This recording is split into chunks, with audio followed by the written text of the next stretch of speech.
नमस्कार. ओंकार संस्कार केंद्रातर्फे मी श्रीमती अस्मिता शरद देव.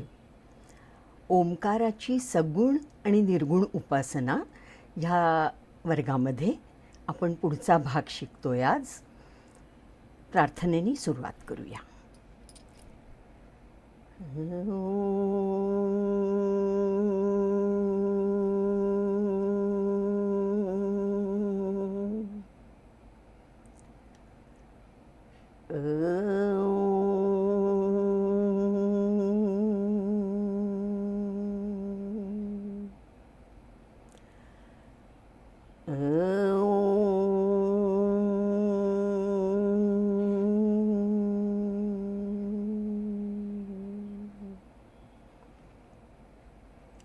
ओंकारं बिन्दुसंयुक्तं नित्यं ध्यायन्ति योगिनः कामदं मोक्षदं चैव ओंकाराय नमो नमः.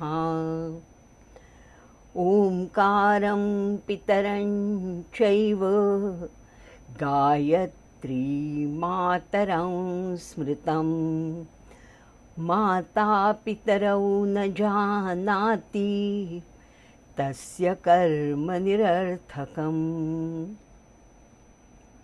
ॐ भूः ॐ भुवः ॐ स्वः ॐ महः ॐ जनः ॐ सत्यम् ॐ तत्सवितुर्वरेण्यं भर्गो देवस्य धीमहि धियो यो न प्रचोदयात्.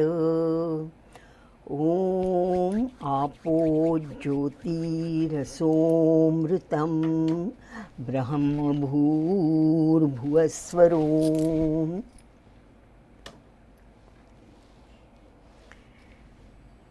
मागच्या भागात आपण शिकलोय की ओम कसा म्हणायचा, ओम किती मात्रांचा आहे. म्हणजे 3.5 मात्रांचा ओम 16 मात्रांमध्ये कसा जातो आणि 256 मात्रांमध्ये कसा जातो, कसा पोचवता येईल आपल्याला, हे आपल्याला ह्या वर्गात शिकायचं आहे. तर हे शिकण्याआधी काही बेसिक गोष्टी आपल्याला माहिती पाहिजेत, आपल्याला त्या शिकल्या पाहिजेत. म्हणजे आपल्या लक्षात येईल की तो ओम आपल्या शरीरात 256 मात्रांमध्ये कसा विस्तारला जाईल. त्यासाठी मी थोडीशी पूर्वपीठिका सांगते. आपण असं बघूया की ब्रह्मदेवानी सृष्टीची रचना कशी केली. झालं असं की भगवान महाविष्णूंनी, महानारायणांनी ब्रह्मदेवाला ओम दिला. ह्या ओंकाराची साधना ब्रह्मदेवानी खडतर तपश्चर्या केली, खूप तपस्या केली, खूप साधना केली ओंकाराची. आणि ओंकाराची साधना केल्यानंतर त्यांना हे ज्ञान प्राप्त झालं की आता सृष्टीची रचना कशी करायची. कारण विष्णूंनी त्यांना सांगितलेलं होतं, महानारायणांनी ब्रह्मदेवांना सांगितलं होतं की तुम्ही सृष्टीची निर्मिती करायची आहे. आता सृष्टीची निर्मिती करायला काहीतरी साहित्य हवं ना. आपण म्हणतो ना, एखादी गोष्ट किंवा एखादा पदार्थ आपल्याला तयार करायचा असेल तर त्यासाठी काही कच्चं साहित्य लागतं. तर तसं त्यांना दिलेलं होतं साहित्य पंचमहाभूत किंवा ज्यांना आपण पंचतत्व म्हणतो. कोणती पंचतत्व त्यांना दिली होती, म्हणजे कोणती पंचतत्व आहेत? भूमी, जल, जल म्हणजे पाणी, अग्नी, वायू आणि आकाश. भूमी, जल, अग्नी, वायू आणि आकाश ही पंचमहाभूत त्यांच्या हातात होती. आणि त्यांना सांगितलं की ह्या पंचमहाभूतांनी मिळून, ह्या पंचतत्वांनी मिळून तुम्हाला सृष्टीची रचना करायची आहे. तर ब्रह्मदेवांनी कार्याला सुरुवात केली. ह्या 5 तत्वांची वेगवेगळी परमिटेशन्स कॉम्बिनेशन्स त्यांनी केली. म्हणजे काही काही पदार्थांमध्ये भूमी जास्त घातली, बाकीची 4 तत्त्व कमी घातली. काहीमध्ये जल, काहीमध्ये अग्नी, काहीमध्ये वायू, असं म्हणजे कमी अधिक प्रमाणात, अगदी परफेक्ट 5 सारख्या प्रमाणात घातलेली नाही आहेत. कोणत्याही सृष्टीच्या कुठल्याही पदार्थांमध्ये 5ही तत्त्व नक्की आहेत, पण ती समप्रमाणात नाहीत.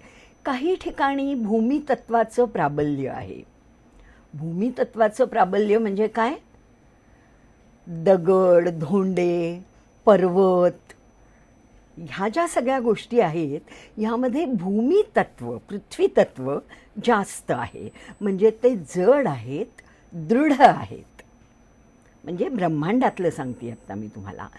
जलतत्व म्हणजे जेवढे तलाव आहेत, सरोवरं आहेत, नद्या आहेत, समुद्र आहेत, ह्या सगळ्यामध्ये जलतत्व जास्त आहे. पण जलतत्वच आहे असं नाही बरं का. जलतत्व जास्त प्रमाणात आहे. म्हणजे मुख्यत्वे करून जलतत्वाचीही बनलेली आहेत, पण त्यात इतरही तत्व मिसळलेली आहेत. म्हणजे आता बघा, पाण्यामध्ये सुद्धा आग असते. नदी वाहत असताना खडकांवर लाटा आदळल्या की एक प्रकारची वीज, एक प्रकारची आग उत्पन्न होते. आणि वायुतत्वही आहे. पाणी वाहत राहतं. वाहतं कसं? वायुतत्वानी वाहतं. म्हणजे अशा प्रकारे थोडक्या प्रमाणात का होईना इतर तत्वही मिसळलेली आहेत. अग्नितत्वाबद्दल आपल्याला माहिती आहे. आपण होम हवन यज्ञ जे करतो तो अग्नी, साधी वात लावतो, दिवा, तेलाचं निरांजन किंवा तुपाचा दिवा जे असेल ते, त्यात ती ज्योत असते, ती अग्निस्वरूप असते. पण त्यामध्ये तेल किंवा तूप असतंच ना. म्हणजे इतरही तत्व मिसळलेली असतात, पण मुख्य असतं अग्नी. आग लागते तेव्हा तर तो भडका उडालेला असतो. वडवानल आपण पाहतो, डोंगरामध्ये अचानक वन्ही लागतो, तर ते अग्नितत्व. त्यानंतर वायुतत्व. वायू तर आपल्याला जाणवतोच. हलणारा वायू म्हणजे हवा लागते आपल्याला, वारं लागतं, किंवा आपण हवेतला प्राणवायू घेतो आणि कार्बन डायऑक्साईड सोडतो. म्हणजे हे सगळी हवा. आणि आकाश हे 5वं तत्व. आकाशाला आदी अंत नाही. आपल्याला कळतं का कुठे आकाश सुरू झालं, कुठे आकाश संपलं? आपल्याला वर सगळीकडे आकाशच दिसतं, क्षितिज दिसतं. आपल्याला वाटतं क्षितिजापाशी आकाश संपलं, पण तसं आकाश संपत नाही. ही 5 तत्व सृष्टी निर्माण करण्यासाठी, ब्रह्मांडाची निर्मिती करण्यासाठी ब्रह्मदेवाला दिली गेली. ब्रह्मदेवानी वेगवेगळ्या कॉम्बिनेशन्समध्ये वेगवेगळे पदार्थ, वेगवेगळ्या वस्तू तयार केल्या. एक एक वस्तू ब्रह्मदेव तयार करायचा, एक एक पदार्थ ब्रह्मदेव तयार करायचा. आणि त्या तयार झालेल्या वस्तूला त्यांनी खूप ओंकाराची उपासना केली आहे, आपण पाहिलं आहे. तेव्हा ती वस्तू पूर्णत्वाला जाण्यासाठी, म्हणजे नुसती वस्तू तयार झाली असं नाही, ती वस्तू त्याच्या विनियोगासकट प्रकट होण्यासाठी. हे आत्ता फक्त वाक्य लक्षात घ्या. विनियोगाबद्दल आपण पुढं बरंच बोलणार आहोत. कोणत्याही वस्तूचा विनियोग कसा करायचा ते जर माहीत नसेल तर त्या वस्तूचा काही उपयोग नाही. उदाहरणार्थ, एखादं लहान मूल आहे, अगदी तान्हं बाळ, जे आई त्याला दूध पाजते, अंगावर दूध पाजते, आणि त्याच्यासमोर तुम्ही खायचे 10 पदार्थ ठेवलेत. पदार्थ परिपूर्ण आहेत, पण त्या बाळाला काय माहिती की या पदार्थांचा विनियोग काय असतो? ते त्याला कळायला लागेपर्यंत ते पदार्थ त्याच्यासाठी शून्यवत आहेत. काहीच उपयोग नाही त्याचा. खेळणी कशी खेळायची हे त्याला कळायला पाहिजे. म्हणजे त्याचा विनियोग कळावा म्हणून ब्रह्मदेवानी काय केलं आहे? ब्रह्मदेवानी तयार झालेल्या वस्तूला ओंकाराचा स्पर्श केला. आणि ती वस्तू, ती प्रत्येक वस्तू ह्या चराचर सृष्टीमध्ये असलेली प्रत्येक वस्तू ओंकाराच्या स्पर्शाने विनियोगासकट प्रकट झालेली आहे. म्हणजे त्याचं पुढे काय करायचं ते कळलेलं आहे. प्रत्येक वस्तूला ओंकाराचा स्पर्श आहेच. म्हणजे मुळात तयार झाली आहे ह्या पंचमहाभूतांची. कच्चा माल काय वापरलाय? पंचमहाभूत, भूमी जल अग्नी वायू आकाश. आणि त्याला स्पर्श केलाय, तयार झालेल्या वस्तूला स्पर्श केलाय ओंकाराचा. आणि त्यामुळे ती वस्तू विनियोगासकट प्रकट झालेली आहे. अशी चराचर सृष्टी बनवता बनवता म्हणजे पर्वत, नद्या, समुद्र, दगड, धोंडे, छोटे छोटे रोपं, वेली, वृक्ष, अशा जंगलं, अशा खूप गोष्टी बनवता बनवता त्यांनी सजीव गोष्टी बनवायला सुरुवात केली. किडे, मुंग्या, आता मी ती सगळी उत्पत्ती सांगत नाही, आपला वेळ उगीचच जाईल. पण म्हणजे किडे मुंग्यांपासून जीव तयार करत करत करत करत तो सस्तन प्राण्यांपर्यंत गेला ब्रह्मदेव. प्राणी निर्माण केले. प्राण्यांमध्ये सुद्धा खूप प्रकारचे प्राणी आहेत. काही सरपटणारे प्राणी, काही भूमीवर चालणारे प्राणी, काही पाण्यात तरंगणारे किंवा पोहणारे प्राणी, म्हणजे असे वेगवेगळ्या प्रकारचे प्राणी त्यांनी तयार केले. आणि असं करत करत करत करत त्यांनी एक सुंदर आकृती तयार केली. ती सुंदर आकृती अगदी मन लावून, म्हणजे त्याला असं वाटलं की झालं सगळं, खूप सृष्टी बनवली आपण, आता एक खूप सुंदर आकृती बनवूया. त्यांनी बनवला एक माणसाची आकृती. म्हणजे स्त्री किंवा पुरुष ह्याबद्दल मी बोलत नाही आहे, माणूस, मानव. ती बनवली आणि त्याला ओंकाराचा स्पर्श केला. आणि ती आकृती ब्रह्मदेवाला इतकी आवडली की त्यांनी मनाशी ठाम निश्चय केला की झालं, सृष्टी निर्मितीचं माझं कार्य पूर्ण झालेलं आहे. मा नव, मा म्हणजे नको. संस्कृतमध्ये मा ह्या शब्दाचा अर्थ होतो नको. मा नव म्हणजे आता नवीन काही नको. हा मानव मी पंचमहाभूतांचा तयार केला, ह्याला ओंकाराचा स्पर्श केला, तर इतकी सुंदर सजीव व्यक्ती बनलेली आहे, म्हणजे मुलगा, मुलगी, स्त्री, पुरुष काही असो, की आता पुढे काही नको. म्हणजे माझं जे कार्य आहे, माझं म्हणजे ब्रह्मदेवाचं, ब्रह्मदेव म्हणतायत की माझं ब्रह्मांडाच्या निर्मितीचं, चराचर सृष्टीच्या निर्मितीचं कार्य पूर्ण झालेलं आहे. आणि मानव म्हणून त्या आकृतीचं नाव मानव, की आता नवीन काही नको, हा मानवच परिपूर्ण आहे. आणि मग त्याच्याजवळ ओंकार तर खूप उरला होता. ब्रह्मदेवाने एवढी उपासना केलेली आहे ओंकाराची. मग त्यांनी काय केलं, आता आपलं कार्य पूर्ण झालेलं आहे, आता नवीन निर्मितीसाठी काही नाही शिल्लक उरलेलं, तर हा उरला सुरला ओंकार आपण ह्या मानवालाच देऊन टाकूया. म्हणून त्यांनी काय केलं, त्याच्याकडचा पुरेपूर ओंकार इथे टाळूमध्ये मानवाच्या घातलेला आहे. लक्षात घ्या, संपूर्ण सृष्टीची निर्मिती झाल्यावर चराचर, सजीव निर्जीव, निर्जीव सजीव अशी सगळी सृष्टी निर्माण करून झाल्यावर जेव्हा ब्रह्मदेवाला वाटलं की आता नवीन निर्मिती करायला काही राहिलंच नाही, आता ह्या ब्रह्मांडात जे करायचं ते मानवच करेल, आणि म्हणून त्यांनी त्याच्याकडचा उरला सुरला ओम मानवाच्या टाळूमध्ये, म्हणजे जन्माला येताना लहान बाळाची टाळू फाटलेली असते. फाटलेली म्हणजे काय, 2 तुकड्यात फाटलेली नाही, पण अगदी लिबलिबीत आणि अशी मऊ झालेली असते.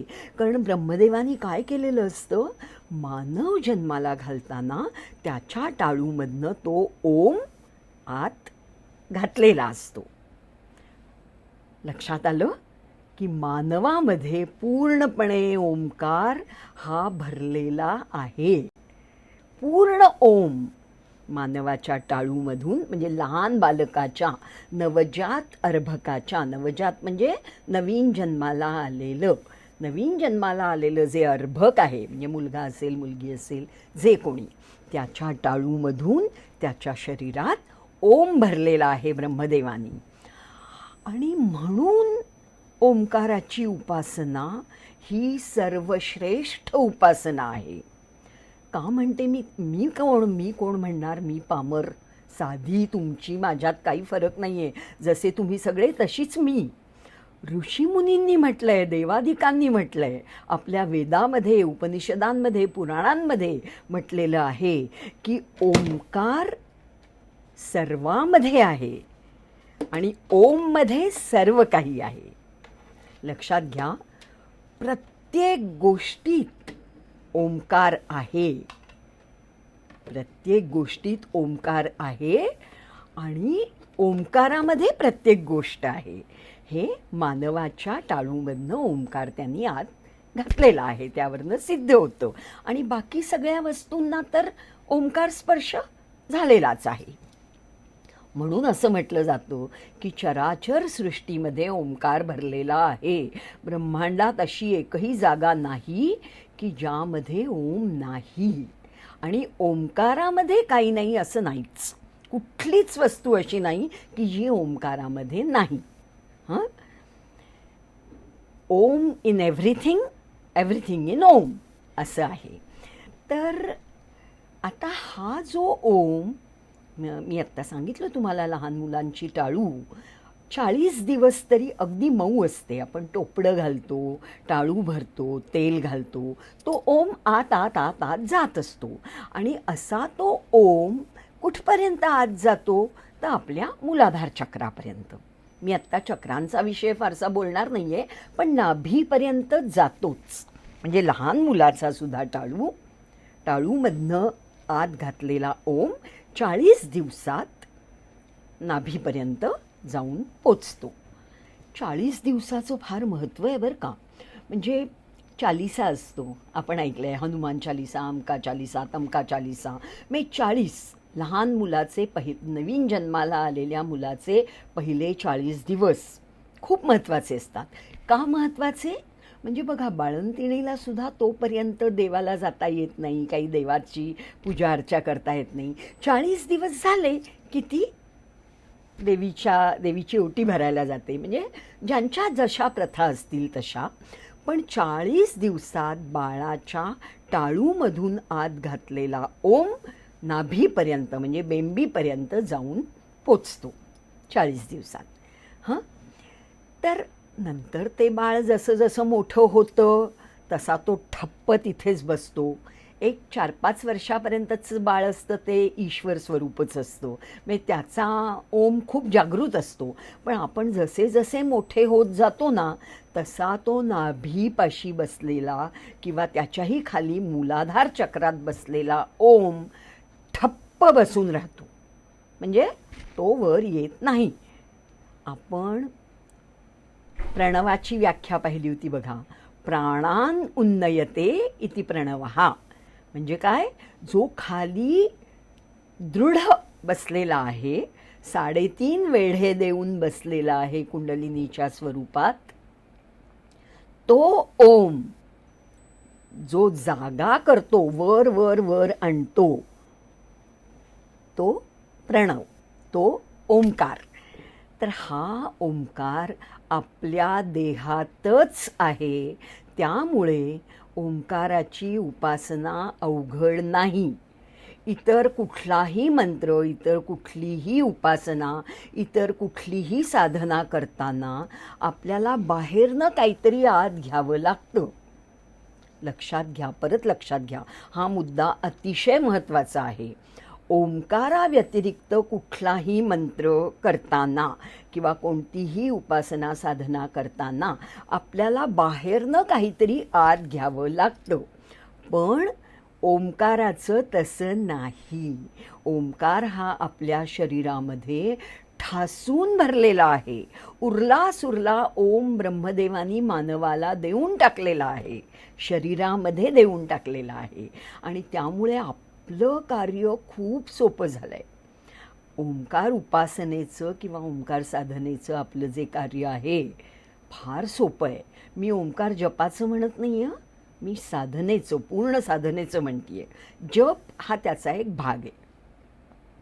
तर आपल्याला फक्त काय करायचं आहे, ओंकाराची साधना करायची आहे आणि त्यामुळे आपल्या शरीरात असलेला ओम जागृत होतो. म्हणजे बाहेरनं आत नाही आणायचं. ब्रह्मदेवानी दिलंय ते फक्त जे एका जागी बसून राहिले ते आपल्याला जागृत करायचंय. ही आहे ओंकाराची उपासना. आता आपण बघूया की ओंकार आपल्या शरीरामध्ये कसा कसा कुठे कुठे बसलेला आहे. पहिलं बघा, आपल्याला स्क्रीनवर दिसेल ओंकाराचे असे ढोबळ मानानी, म्हणजे 3.5 मात्रांचा आहे, पण ढोबळ मानानी त्याचे 5 भाग पडलेले आहेत.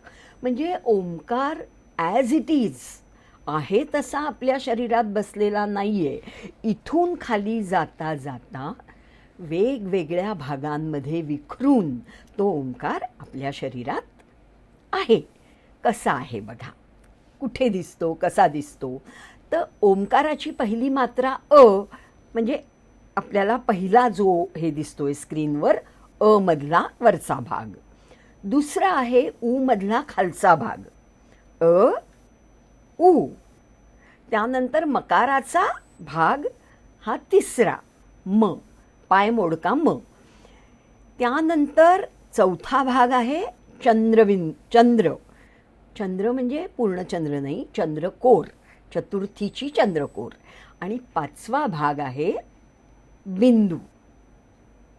ढोबळ मानानी ओंकाराचे 5 भाग, 5 भागांमध्ये तो विखुरला जातो.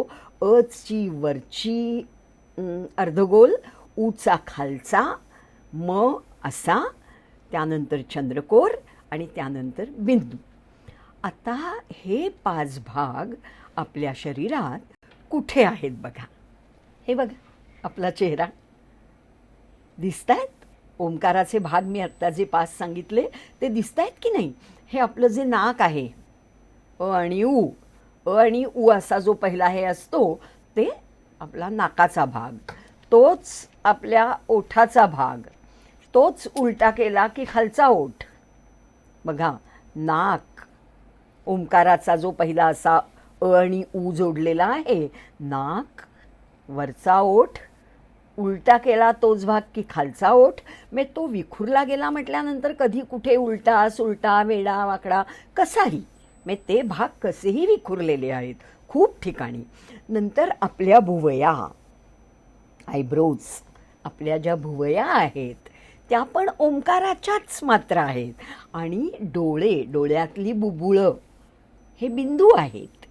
त्यानंतर न दिसणारा जो भाग आहे, आपण तिसरा डोळा म्हणतो, 2 भुवयांच्या मध्ये नाकाच्या वर, तो पण बिंदू स्वरूपच आहे. म्हणजे चेहरा पाहिला माणसाचा की चेहरा पाहिल्या पाहिल्या त्यामध्ये ओंकार विखुरलेला कसा बसलेला आहे तो दिसतो आहे. त्याच्यानंतर बघा, माणूस बसला आहे मांडी घालून, बैठक. मांडी, माणूस म्हणजे स्त्री पुरुष कुणी, मुलगा मुलगी कुणी, मानव, व्यक्ती असं मला म्हणायचं आहे. तर ते बसल्यानंतर, मांडी घालून बसल्यानंतर जो पार्श्वभाग दिसतो आपला, तो ओंकारासारखा, म्हणजे पूर्ण ओंकारासारखा नाही, त्याचा अ आणि उ मिळून जो आहे तो दिसतोय बघा. स्क्रीनवर दिसतोय तुम्हाला. अगदी सुंदर ओंकाराचा तो भाग माणूस बसल्यानंतर दिसतो. त्यानंतर आहे त्याच्या पाठीचा कणा, ती लांबलेली म मात्रा, आणि मस्तकापर्यंत वेढा घालून तो मकाराचा खालचा भाग. शिवाय बिंदू स्वरूप ओम खूप ठिकाणी आहे. आत्ता नाही सांगता येणार मला, पण मी एक महत्त्वाचं सांगता येणार नाही, म्हणजे सांगणं योग्य होणार नाही ह्या जागी की तो बिंदू कुठे कुठे आहे, तो आपल्याला दिसत नाही आहे. पण इथे मुख्य तिसरा डोळा जो आहे आपला तो बिंदू आहे. आणि मी जे आधीच्या भागात तुम्हाला शिकवलं ना, अ उ म चंद्रबिंदू, म्हणजे ती अर्धमात्रा कशी म्हणायची. उ म आपल्याला ध्वनी स्वरूपात म्हणता येतो आणि अर्धमात्रा जी आहे ती नाद स्वरूपात पसरत पसरत पसरत जाते, वाहत वाहत वाहत जाते, लाटांसारखी. तर ते ह्या चित्रात दिसतंय बघा तुम्हाला. ओम कसा म्हणायचा तो आपण शिकलो मागच्या भागात. 27 वेळा म्हणूनही पाहिला एकेका पेरावर. तुम्ही आता रोज तो म्हणायचा आहे बरं का. 27 वेळा ओम. पहिला टप्पा जो मी शिकवला आहे, पहिली पायरी, तो ओम तसाच म्हणायचा आहे. पण आता तुम्ही समजून घ्या की हा ओम, आपण उच्चार केलेला हा ओम, अशाच प्रकारे उच्चार केलेला म्हणजे अ ऱ्हस्व, उ दीर्घ, म प्लुत, म्हणजे अ 1 मात्रा, उ 2 मात्रा, म 3 मात्रा, आणि त्यानंतर घुमत जाणारी, वाहत जाणारी, लाटांसारखी प्रवाहित होणारी चौथी अर्धमात्रा. ती आपल्या शरीरात कशी जाते हे ह्या चित्रामध्ये दाखवलेलं आहे. बघा काय म्हणतं हे चित्र. हा पहिला वरचा भाग अ. अच्या दुप्पट उ, तो खालच्या, म्हणजे हा आपला जो जबडा आहे ना, त्या जबड्यामध्ये अ आणि ऊचा उच्चार होतो.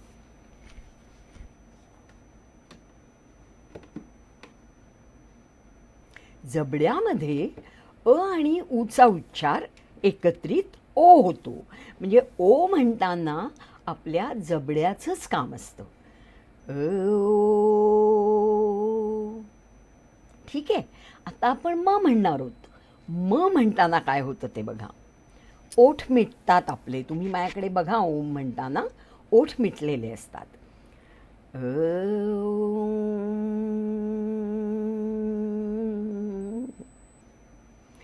ह्या मकाराची जी ही तिसरी मात्रा आहे, ओंकाराची तिसरी मात्रा म, ही अ उ उच्चारल्यानंतर ओठ मिटले की म खाली जातो.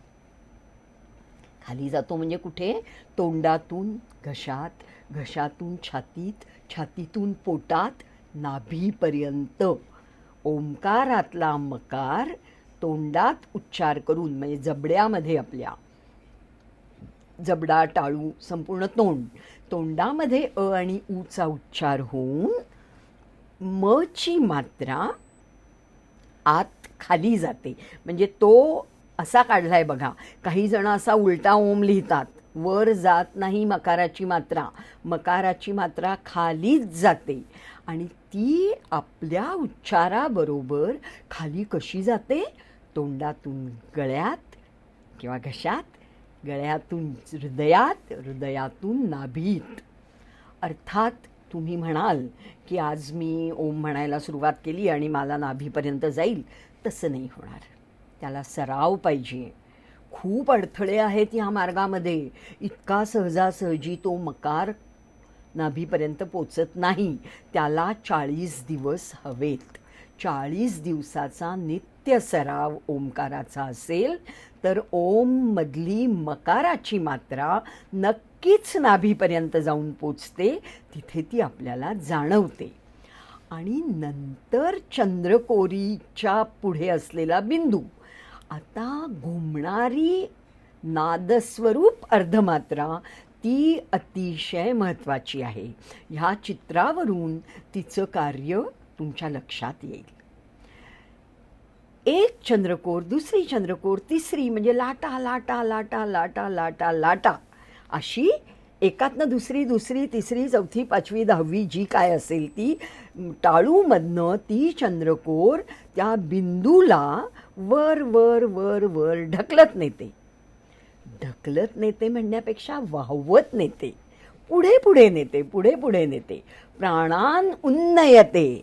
इथे उन्नती सुरू होते बरं का. अर्धमात्रेला उन्नती सुरू होते.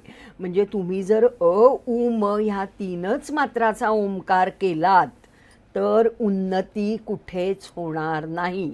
उन्नती किंवा प्रगती हवी तर चौथ्या अर्धमात्रेचा भरपूर अभ्यास पाहिजे, भरपूर सराव पाहिजे आणि नुसता भरपूर नाही, नित्यनियमानी पाहिजे.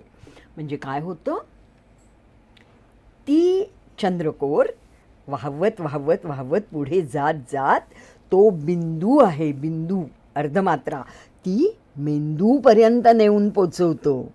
आणि इतका हळुवारपणे मेंदू गोंजारला जातो त्या चंद्रकोरीनी. तो बिंदू आपल्या मेंदूपर्यंत पोचल्यामुळे मेंदूला एक प्रकारचं चैतन्य निर्माण होतं. म्हणजे आपण त्या दिवशी पाहिलं ना एका भागात विवेकानंदांनी सांगितलेली गोष्ट, की कसा त्यांनी एवढंच सांगितलं की ओंकार आपली स्मरणशक्ती खूप वाढवतो, आपली बुद्धी खूप तीव्र तीक्ष्ण करतो, कुशाग्र बुद्धी करतो. ती कशी करतो, ते ह्या अर्धमात्रेचं काम आहे. अर्धमात्रेचा नाद न जाणवता फक्त 3 मात्राचा ओंकार केला तर स्वामी विवेकानंदांना अभिप्रेत असलेलं काम तो अर्धवट ओंकार करणार नाही. ओंकाराला काय करायचं आहे, मेंदूपर्यंत पोचायचं आहे. आणि अशा प्रकारे 3.5 मात्राचा ओम आपल्या शरीरात नाभीपासून मेंदूपर्यंत जेव्हा फिरायला लागतो, आपण पहिल्या टप्प्यात 27 ओम म्हटलेत. मी आत्ता म्हटलं भरपूर साधना करा, म्हणजे असं नाही दिवसभर ओम ओम करत बसा. मी जशी शिकवते तशी नीट शिकत राहा आणि असा ओम तुम्हाला नाभीपर्यंत जाणवेल आणि मेंदूपर्यंत जाणवेल. कसा, कधी, कुठे हे हळूहळू आपण शिकणारच आहोत. आत्ता बेसिक कन्सेप्ट शिकून घेतलीत तुम्ही की हा ओम असा जातो. आता तोच ओम वेगळ्या प्रकारात बसवला आहे बघा. गणपती स्वरूप ओंकार किंवा ओंकार स्वरूप गणेश, ही पण एक संकल्पना अत्यंत महत्त्वाची आहे आणि ती आपण पुढे बघूया. पण लक्षात घ्या, ओंकाराची उपासना ही गणेशाचीच उपासना आहे आणि गणेशाची उपासना ही ओंकाराचीच उपासना आहे. हा ओंकार अशा प्रकारे ज्ञानेश्वरांनी वर्णन केलेला आहे. पुढे बघूया आपण. आधी मी सांगितलं होतं ज्ञानेश्वरांनी ओंकाराची व्याख्या केली आहे. काय व्याख्या केली होती, थोडी आठवण देण्यासाठी मी फक्त सांगते तुम्हाला. प्रपंचातल्या किंवा जगातल्या सगळ्या गोष्टींनी थोडा शिणलेला, थकलेला, त्रस्त झालेला मानव जेव्हा आर्ततेने परमेश्वराला हाक मारतो, त्या हाकेला परमेश्वरांनी दिलेली ओ म्हणजे ओंकार. सुंदर व्याख्या ज्ञानेश्वरांनी केली आहे. आणि ही ज्ञानेश्वरांचीच संकल्पना आहे की ओंकार हा गणेश स्वरूप आहे किंवा गणपती हा ओंकार स्वरूप आहे. आणि अशा प्रकारच्या अकार चरण युगुल, उकार उदर विशाल, मकार मस्तकाकार श्री गणेशाचे, असं. तर ह्या गणेश स्वरूपी ओंकाराबद्दल आपण एखाद्या भागात पुढे बघूया. आता मी ध्यानासाठी तुम्हाला 3 ओम दिलेत. ध्यानासाठी का दिलेत? ओंकारम बिंदू संयुक्त नित्यं ध्यायन्ति योगिनः. ध्यान करायचं आहे आपल्याला ओंकाराचं, नुसता जप करायचा नाही आहे. तर हे 3 तुम्ही सेव्ह करून ठेवा. तुम्हाला ह्यातला जो ओम आवडला असेल तो ओम तुम्ही ध्यानासाठी ठेवा.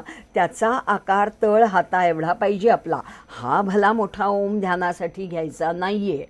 ध्यानासाठी, कारण ओंकार तळ हाता एवढाच आहे, मुठीत मावला आहे. थोडक्यात सांगायचं झालं तर मुठीत मावलेला आहे. तर हे मी 3 ओम तुम्हाला दिलेत. तुम्हाला अजून हवे असतील तर तुम्ही कुठूनही मिळवू शकता. माझ्याकडे एक सुंदर पुस्तक आहे, 100 ओम आहे त्यात. अर्थात त्या सगळ्याचं ध्यान आपल्याला करायचं नाही आहे. ध्यानाला योग्य असे 3 ओम मी तुम्हाला दिलेत. आता तुम्हाला ते ध्यान कसं करायचं ते मी सांगते. ध्यान करायचं म्हणजे काय? तुम्ही व्यंकटेश स्तोत्र वाचलं असेल किंवा तुम्हाला एखाद्या देवतेचं ध्यान कसं करायचं हे गुरूंनी म्हणा किंवा एखाद्या ज्येष्ठ व्यक्तींनी कोणी शिकवलं असेल. नसेल तर मी आत्ता सांगते, किंवा व्यंकटेश स्तोत्रात काय सांगितलं आहे तेही सांगते. की आता व्यंकटेश स्तोत्रात काय आहे, आपण व्यंकटेशाचं विष्णूचं ध्यान करतोय. ते कुठून करतात? पावलांपासून, चरणापासून मस्तकापर्यंत त्याचा एक एक शरीराचा भाग बघत जाणं आणि नंतर संपूर्ण चेहरा डोळ्यासमोर आणणं, त्याच्या चेहऱ्यावरचं हास्य आणि एकूणच संपूर्ण विष्णू, म्हणजे ज्या देवतेचं आपण ध्यान करतोय त्या देवतेचं रूप डोळ्यासमोर आणणं ही त्या देवतेची सगुण ध्यान, त्या देवतेचं हे सगुण ध्यान. म्हणजे मी कृष्णाचं ध्यान करते तर पहिलं मी त्याच्या चरणांवर मस्तक टेकते, त्याच्या पायाला नमस्कार करते. मी म्हणजे तुम्ही पण, आपण सगळेच. गुरुपादुका असतात बघा, गुरुपरंपरेमध्ये पादुकांचं महत्त्व फार आहे. का? तर ध्यानाची सुरुवात पायापासून करायची. तर ते झालं माणसाचं, देवाचं, व्यक्तीचं असं ध्यान. आपल्याला ओंकाराचं ध्यान करायचं आहे. तर ओंकाराचं करताना ओंकाराच्याच नाही, मंत्राचा अर्थ काय, हे काय ते सगळं मी पुढे सांगणार आहे. एका भागात सगळी गडबड केली तर इतकं सगळं डोक्यात ठेवणं थोडं अवघड पडेल. आपण ते पुढे बघूया. पण ओंकार आपल्याला आपल्या मनात, आपल्या मेंदूत, आपल्या हृदयात ठसावा म्हणून आपण काय करायचे ते मी तुम्हाला सांगते. तुम्ही त्याला गृहपाठ म्हणा, काही म्हणा. आजपासनं ओंकार उपासकांसाठी, ओंकार शिकणाऱ्यांसाठी मी एक गृहपाठ देते आहे. तर तो गृहपाठ का देते? तर आपल्याला 5 ज्ञानेंद्रिय आहेत. डोळे आहेत, डोळ्यांनी आपण पाहतो. कान आहेत, कानांनी आपण ऐकतो.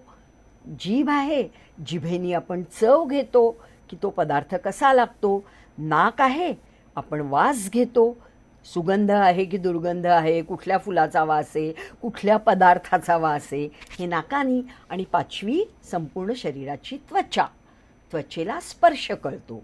म्हणजे उष्ण आहे की थंड आहे, प्रेमाचा स्पर्श आहे की रागाचा स्पर्श आहे, जे काय आहे, स्पर्शात वासना आहे की निखळ प्रेम आहे, वात्सल्य आहे, हे सगळं स्पर्शातनं कळतं. म्हणजे ही जी आपली 5 ज्ञानेंद्रिय आहेत ती मिळून आपल्याला एखाद्या पदार्थाचं ज्ञान करून देतात. आपल्याला ओंकाराचं ज्ञान करून घ्यायचं आहे. तर 5 ज्ञानेंद्रियांमध्ये मिळून जे ज्ञानग्रहण केलं जातं त्यातलं 80% ज्ञानग्रहण फक्त डोळे करतात. लक्षात घ्या. म्हणजे आपला स्पर्श, वास घेणं, कानाने ऐकणं, चव घेणं, ह्या सगळ्या प्रकारापेक्षा डोळ्यांनी बघणं ह्यानी जास्तीत जास्त ज्ञानप्राप्ती होते. जास्तीत जास्त म्हणजे किती? 80%. तर 80% ओंकाराचं ज्ञान ग्रहण करण्यासाठी मी तुम्हाला हा गृहपाठ देते आहे. मी स्वतःही हा आजही अजूनही करते आहे. आणि माझे 27 वर्षापूर्वीचे साधकसुद्धा हा गृहपाठ करत आहेत. म्हणजे काय? नित्यं ध्यायन्ति योगिनः ओंकारं बिंदुसंयुक्तम नित्यं ध्यायन्ति योगिनः. नित्य केलं पाहिजे. मग किती करायचं? तर 108. आता हे 108 तुम्ही एखाद्या वहीत, डायरीत लिहायला लागलात तर तुम्हाला ते मोजत बसायला लागतील. तसं व्हायला नको म्हणून सोपं केलं आहे काम. लहान मुलांचे पाढे म्हणजे टेबल्स, हल्ली मुलं इंग्लिश मीडियममध्ये जातात. टेबल्स लिहिण्यासाठी जी वही असते त्या वहीमध्ये अशा प्रकारच्या चौकटी असतात. तर त्या चौकटी, आडव्या चौकटी 9 आणि उभ्या चौकटी 12, म्हणजे 12 ओळी आणि अशा चौकटी 9. 12 9 अष्टोदर्से म्हणजे 108 ओम तुम्हाला रोज लिहायचा आहे. आणि तो अशाच प्रकारे लिहायचा आहे. म्हणजे उलटा सुलटा ओम, कसा तरी ओम लिहायचा नाही. एकदा जर चुकीची सवय लागली, हा ओम तुम्ही असं वर त्याचा गोल करायला लागलात, तो ओम नाभीपर्यंत उतरणारच नाही. योग्य प्रकारे लिहिलेला ओम म्हणजे संस्कृतमध्ये जो ओम लिहिला जातो, मी इथे लिहून दाखवला आहे तुम्हाला. याची तुम्ही हवं तर डोळ्यासमोर ठेवा, फोटो काढून घ्या आणि 1-2-4 पानं लिहून झाली की तुम्हाला ते जमेल. पण रोज एकच पान म्हणजे लिहित सुटलंय ओंकार कोटी सूर्यांसारखा तेजस्वी आहे. शरीरातली उष्णता वाढेल. खूप अचाटपणा करायचा नाहीये. भूक लागली आहे म्हणून आपण खूप अन्न खाऊन घेतो का एका वेळेला? जरुरीपेक्षा जास्त अन्न खाल्लं तर अपचन होतं, पोट बिघडतं, जुलाब होतात, काही होऊ शकतं. त्यामुळे मर्यादेच्या बाहेर कुठेच जायचं नाहीये. छान लागलंय म्हणून खात सुटायचं, छान वाटतो म्हणून लिहित सुटायचा, असं नाही करायचं. 108च ओम लिहायचा आणि तो कागदाच्या एका पानात. वही आणा, पाढ्यांची वही विकत आणा किंवा तुमच्या घरात ज्या कुठल्या वह्या कागद जे काय असतील किंवा तुम्ही कम्प्युटरवर तसं ते शीट तयार करून घ्या. कसं करायचं ते करा, पण अशा आडव्या 9 ओळी, उभ्या 12 चौकटी, अशा प्रकारे 108 ओम मावतील अशी पाढ्यांची वही विकत घ्या किंवा कागद तयार करा आणि रोज 108 ओम लिहायचा. हा तुमचा ग्रहपाठ. अगदी मनापासून हा ग्रहपाठ करा आणि तो ओम डोळ्यांवाटे तुम्हीच लिहिताय स्वतःचा स्वतः. तो आत आत कसा उतरतो ह्याचा सुंदर अनुभव तुम्ही घ्याल. हे मी अनुभवानी सांगतेय, माझ्या स्वतःच्या अनुभवानी आणि इतर कित्येक साधकांच्या अनुभवानी. तर हे आपण ओंकाराचं ध्यान शिकतोय, हे आपण डोळ्यांनी करतोय, म्हणजे हाताने ओम लिहितोय. 108 ओम व्यवस्थित प्रकाराने तुम्ही रोज लिहायचा आहे. हा तुमचा ग्रहपाठ आहे. हा ओंकार साधनेतला दुसरा महत्त्वाचा भाग आहे. पहिला मी तुम्हाला ओम कसा म्हणायचा शिकवला आहे, किती मात्रांचा आहे ते शिकवलं आहे, व्याख्या सांगितली आहे ज्ञानेश्वर माऊलींनी सांगितलेली. अजूनही पंचमहाभूतांचं आणि मानवाच्या शरीरात ओम कसा कुठे ते सांगितलं आहे. आता हा ग्रहपाठ सांगते. हा गृहपाठ तुम्ही रोज करायचा आहे. तुम्हाला खरंच मनापासून ओंकार शिकायचा आहे आणि स्वामी विवेकानंदांनी सांगितलेला अनुभव, फक्त अनुभव नाही, अनुभूती, आतून तुम्हाला त्या ओंकाराची अनुभूती घ्यायची आहे. तर हा ग्रहपाठ तुम्ही रोज करायचा आहे. आपण सगळे करूया आणि ओंकाराचं ध्यान करायला सुरुवात करूया.